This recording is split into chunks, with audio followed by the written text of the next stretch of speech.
জুলাই সনদে বর্ণিত অন্যান্য সংস্কার রাজনৈতিক দলগুলোর প্রতিশ্রুতি অনুসারে বাস্তবায়ন করা হবে। গণভোটের দিন এই 4টি বিষয়ের উপর একটি মাত্র প্রশ্নে আপনি হ্যাঁ বা না ভোট দিয়ে আপনার মতামত জানাবেন।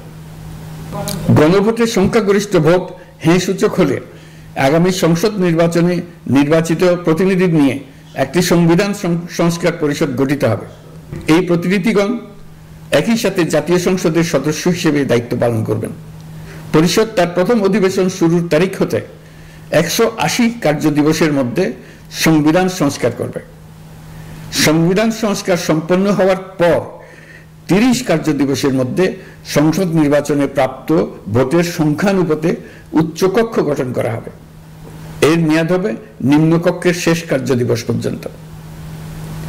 জুলাই সনদ বাস্তবায়নের অঙ্গীকারনামা অনুসারে সংবিধানে জুলাই জাতীয় সনদ অন্তর্ভুক্ত করার ব্যবস্থা গ্রহণ করা হবে।